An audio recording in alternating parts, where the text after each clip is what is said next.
Trade unions stand for freedom, they stand for equality, social justice and democracy. And therefore we wanted to support our brothers and sisters in Iraq in their fight to have free trade unions. The NSWT has been working with the Iraqi Teachers Union now for over 10 years. We've had a long-standing relationship with Ahmed. And we felt it was important that his contribution on behalf of teachers, the education community, and indeed children and young people in Iraq should be more widely recognised. Ahmed is a dedicated and committed trade unionist. He's also a teacher, and he's been the voice of teachers across the whole of Iraq.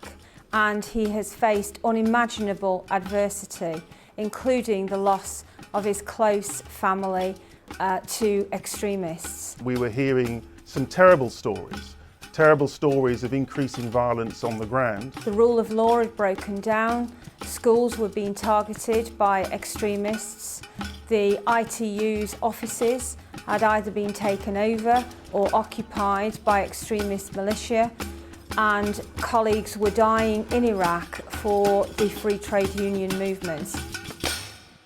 بصعوبات كبيرة بهاي الفترة. حاليا بالسنوات الأخيرة مرينا بمشكلة أكبر من عندها، هي موضوع داعش واحتلالها إلى محافظات متعددة بالعراق وقتل الناس وتدمير المدن وتدمير الآثار.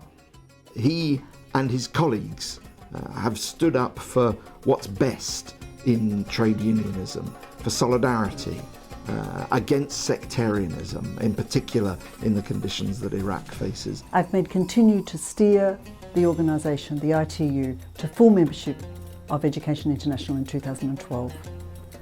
And he continues to work with the ITU to help ensure their full participation at national, regional and global levels. It requires somebody of immense courage to take a stand against such violent extremists. To hold the line and to say that it's important that democracy and that peace and that equality should be at the forefront of what civil society organisations do, and that's exactly what Ahmed has been doing. يعني أولاً مهنية وثانياً أخلاقية وثالثاً هي وطنية يجب أن نتمسك بها.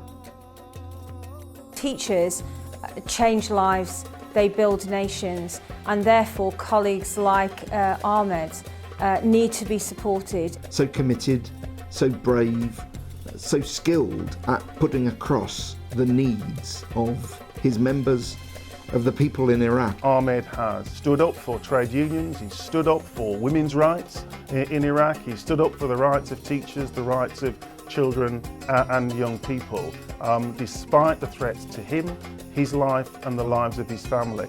He is a most worthy recipient of an award that stands for courage, stands for human rights and stands for democracy.